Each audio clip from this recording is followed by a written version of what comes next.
Hi guys, so I'm going to go through an exercise here called the Sidelying Hip Abduction. So this exercise aims to help build strength in the glute medius muscle, which is a muscle just on the side of the hip.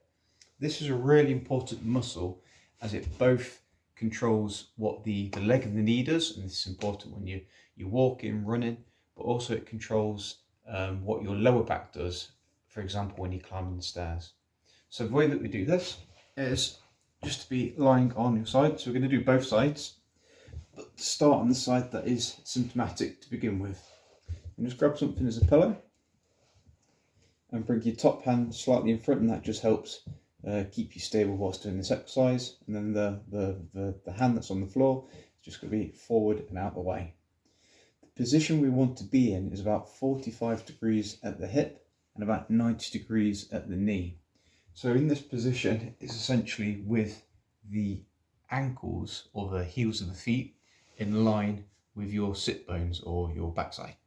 So just going to lay down from here, and we're going to begin by slowly just lifting up the leg directly upwards, and we're just going to start with going up and down.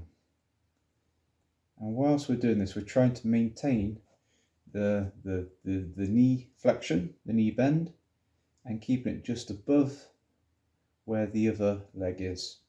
So during this whole time it's nice and controlled. You may find as you're going down as a bit of a judder, or that you can't quite fully lift up the leg. That's just a sign that we need to work on this muscle strength, just so it's able to control that movement within a greater range of motion.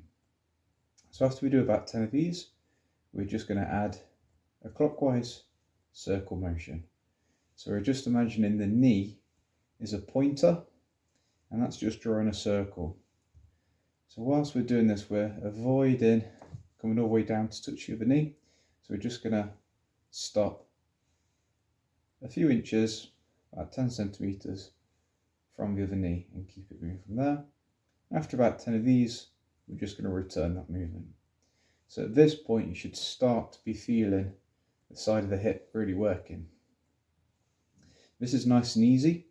We can slow down the repetitions and increase that time under tension, or we can do more repetitions, or what you can do is start to add a little bit of weight onto the knee just to help push it down.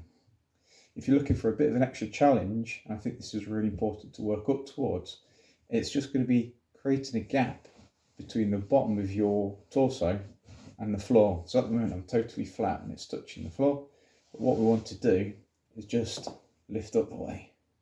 So when we lift up the way and we start to do this exercise, you'll really feel it on the side of the torso there, and that's just working your oblique muscles. And we're just going to work through that. So start with 10 on each motion. So 10 up and down, 10 clockwise, 10 anti-clockwise. Start from there, slowly build up. And it's just like we're doing exercises at the gym. It may take a bit of time for you to notice a difference, but the next day you should start to feel a bit of soreness there. You've done a good job working onto that. Any questions, feel free to let me know. Just message me in the comment box or send me an email. Cheers.